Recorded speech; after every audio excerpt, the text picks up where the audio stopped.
sahih. Di antaranya hadis dari Mu'ad yang muttafaqun alaih, di saat Nabi mengajak Mu'ad untuk dibonceng di keledainya, kemudian ditanya, tahukah kamu haqqullah alal ibad wa ma haqqul ibadi 'alallah? Tahukah kamu apa hak Allah atas hamba dan hak hamba atas Allah? Atau dengan istilah lain, tahukah kamu kewajiban Allah atas hamba dan kewajiban hamba atas Allah? Maka dijawab oleh Nabi, kewajiban hamba atas Allah harus melaksanakan peribadatan kepadanya secara tauhid, dan kewajiban Allah atas hambanya agar Allah tidak mengadab bagi mereka orang-orang yang melaksanakan tauhid. Ini dari kesimpulan bab yang pertama. Kemudian sekarang masuk kepada bab yang kedua. Maknanya, jika kalian wahai para penuntut ilmu telah memahami bahwa kita diciptakan di muka bumi ini untuk beribadah ikhlas kepadanya dari dalil-dalil yang telah disebutkan. Nah, sekarang Asy-Syaikh ingin menjelaskan ini dia keutamaan orang yang melaksanakan tauhid. Itu makna dari bab yang kedua ini. Sehingga setelah selesai dari pendalilan bab yang pertama dari Al-Quran dan Sunnah, maka penulis memberikan pendalilan tentang permasalahan keutamaan tauhid. Dan keutamaan tauhid, barakallahu fikum, sangat banyak. Dan di sini hanya akan disebutkan dari satu sisi tentang keutamaan tauhid itu penghapus dari dosa-dosa dan juga penyebab seseorang masuk kepada surga dan selamat dari api neraka. Kemudian beristidlal penulis barakallahu fikum dengan pertama ayat Al-Quran.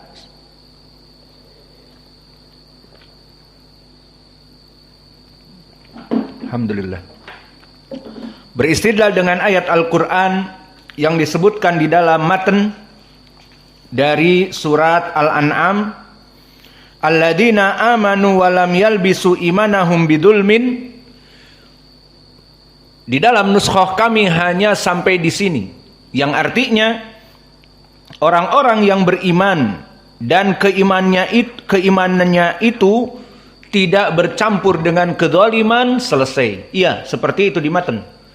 Maka pada hakikatnya ini adalah kurang. Karena al-ayat kalau dipotong di sini, mana wajah pendalilan tentang keutamaan tauhid? Maka seharusnya diselesaikan sampai ayatnya selesai. Ulaika lahumul amnu wa hum muhtadun. Maka bisa diselesaikan, ditambah di matan, ditulis, lihat surat Al-An'am ayat ke-82. Ulaika lahumul amnu wa hum muhtadun. Sekarang ada poin pendalilannya. Kalau tadi yang kalian setor, alladzina amanu wa lam yalbisu imanahum bidzulmin, maknanya bahwa mereka orang-orang yang beriman dan tidak tercampur keimanannya dengan kedzaliman, diam. Apa keutamaannya? Tidak tahu. Maka di sini keutamaannya, ulaika, yang mereka itu lakukan dengan keimanan tersebut, lahumul amnu wa hum muhtadun. Maknanya bagi mereka orang-orang yang beriman kepada Allah, mengesahkan ibadah hanya kepada Allah, ulaika lahumul amnu, bagi mereka di hari kiamat aman. Aman dari apa? Di hari kiamat yang paling ditakuti oleh seluruh ciptaan Allah, jin dan manusia, azab api neraka. Maka aman dari adab api neraka. Ulaika lahumul amnu, bagi mereka aman dari adab api neraka. Wahum muhtadun, dan mereka di dunia diberikan petunjuk. Maka inilah keutamaan yang pertama yang disebutkan oleh Asy-Syaikh rahimahullah di dalam keutamaan tauhid. Maka kami sebutkan tadi keutamaan tauhid banyak. Maka di antaranya di dalam ayat ini aman dari adab api neraka. Dan yang kedua, di dunia dalam keadaan orang-orang yang muhtadun, orang-orang yang dalam keadaan diberikan petunjuk oleh Allah, tidak dalam keadaan sesat. Ini keutamaan orang-orang yang beriman kepada Allah dengan melaksanakan tauhid. Gambarannya tidak sembarang seorang muslim mengatakan aku muslim, ini KTP ku Islam, tidak. Namun dia melaksanakan sesembahan kepada selain Allah, namun dia berdoa kepada para wali yang sudah meninggal, namun dia menyembelih kerbau-kerbau di Larung, ke pantai selatan, di Sukabumi, di pantai di Sukabumi ataupun di Jawa Tengah di Parangtritis, diberikan kepada Nyi Roro Kidul, maka keislaman mereka tidak diterima karena mereka melaksanakan kesyirikan. Dan yang diinginkan di ayat alladzina amanu walam yalbisu imanahum bidulmin ulaika lahumul amnu wa hum muhtadun. Walam yalbisu imanahum bidulmin, dan mereka tidak tercampur keimanannya dengan kezaliman. Di sini makna dari ayat alladzina amanu, maka apa makna alladzina amanu, orang-orang yang beriman? Iman dari segi lugah bermakna tasdik, orang yang percaya kepada Allah. Maka iman dari segi lugah orang-orang yang menyembah Allah dengan tauhid. Maka yalbisu walam yalbisu, dan tidak tercampur keimanannya dengan apa? Dengan kezaliman. Perlu dicatat di sini apa yang diinginkan dengan kezaliman. Kezaliman itu di dalam syariat Islam ada 3. Pertama, kezaliman seseorang kepada dirinya sendiri. Maka seseorang mendolimi dirinya sendiri dengan melaksanakan dosa-dosa yang besar, maka dinamakan dengan kezaliman.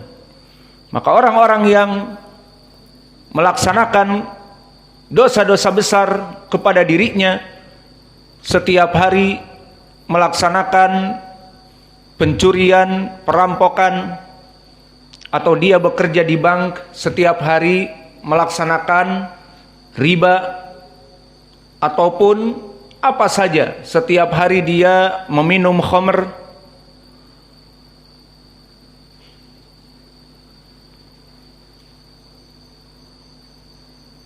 maka di sini dia dalam keadaan mendolimi diri mereka sendiri. Mana dalilnya? Allah berfirman, wala taqtulu anfusakum wala tulqu biaidikum ila tahlukah. Maka janganlah kalian membunuh diri kalian sendiri, mendolimi diri kalian sendiri. Wala tulqu biaidikum ila tahlukah, dan janganlah kalian mencelakakan diri sendiri dengan melaksanakan dosa-dosa. Maka di sini kedzaliman yang pertama, kedzaliman seseorang kepada dirinya sendiri dengan melaksanakan dosa-dosa.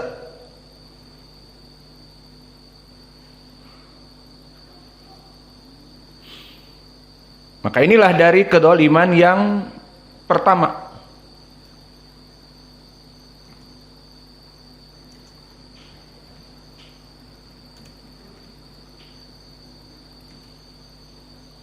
Dan pendalilan yang lain seperti Allah berfirman, wa ma yaf'al su'an aw yadlim nafsah summa yastaghfirillah yajidillah ghafuran rahima.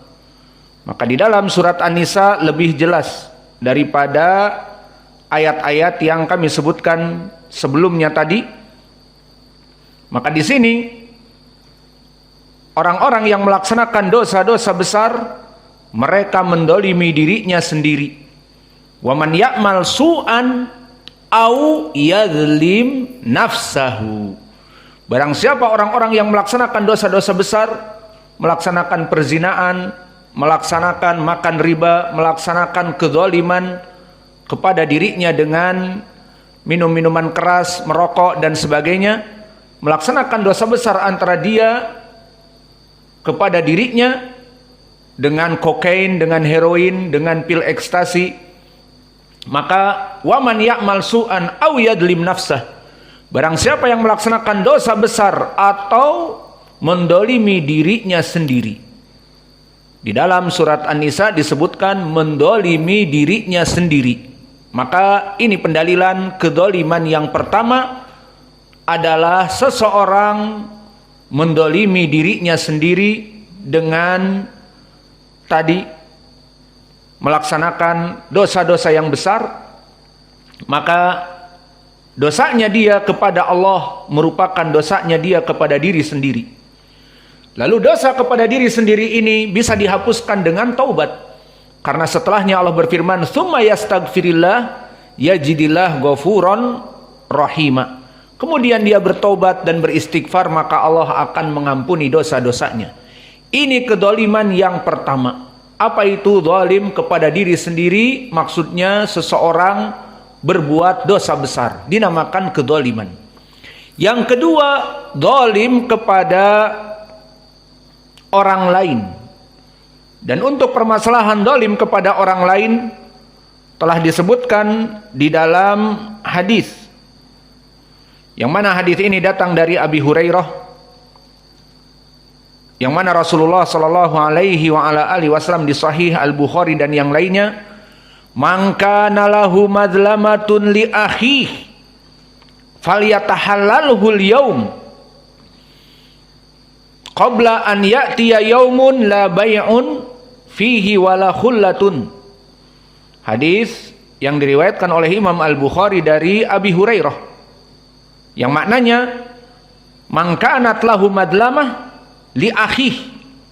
Di sini wadih, barang siapa yang mempunyai kedoliman kepada saudaranya, seperti dia mencuri harta dari saudaranya, atau dia memukul saudaranya tanpa sebab, atau dia bergibah dan mencela saudaranya dengan lisannya tanpa sebab, maka di sini man kanat lahu madlamatun li akhih, barang siapa yang mempunyai kedzaliman kepada saudaranya, hada dalil, ini dalil kedzaliman jenis kedua. Apa?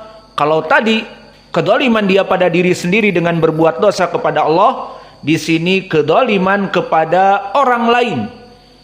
Maka disebutkan di hadis, barang siapa yang mempunyai madlamatun li akhih, mempunyai kedzaliman kepada saudaranya, maka min ardihi au syai'in, dari mencelaknya atau bahkan memukulnya atau mencuri hartanya, falyatahallalhu minhu al-yauma, agar dia itu mencari penghalalan kepada saudaranya, minta maaf dan memberikan apa yang pernah dicuri, qabla an yakuna dinarun wala dirhamun, sebelum datang hari kiamat yang mana dinar dan dirham tidak bisa bermanfaat lagi. Kalau sekarang cepat bertobat dan mendatangi saudaranya yang dicuri, maka ini uang. Kenapa? Aku pernah mencuri uangmu 100.000. Oh, nggak tahu saya. Ya udah, ini ambil. Kalau dia ridho ya sudah, tidak apa-apa. Kalau dia tidak ridho ya diambil. Maka selesai. Tapi di hari kiamat, dosa-dosa kamu di saat mencuri uang temanmu akan diminta nanti di hari kiamat. Datang kepada Allah mengadu, "Ya Rabb, qad saraqani hada fulan, telah mencuri aku orang ini." Maka pada hari itu tidak ada uang dibayar uang, tidak ada dicuri $1 dibayar $5, tidak ada. Maka pada saat itu apa? In kana lahu amalun soleh ukhida minhu biqadri madlamatihi. Jika dia mempunyai amal soleh, punya sholat, punya puasa, diambil puasanya.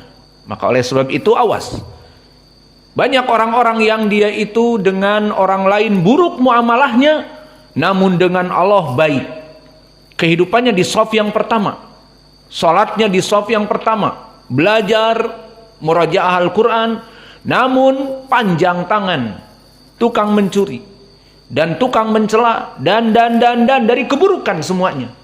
Maka di hari kiamat dia mempunyai amalan-amalan dari salatnya, dari menuntut ilmunya, dari membaca Al-Quran, dari. Namun banyak orang mengadu, ya Rob, orang ini mendolimi saya. Ya Rob, orang ini mencuri harta saya. Ya Rob, orang ini. Apa kata Nabi? Jika dia mempunyai amalu soleh, ukhida minhu biqadri mazlamatihi.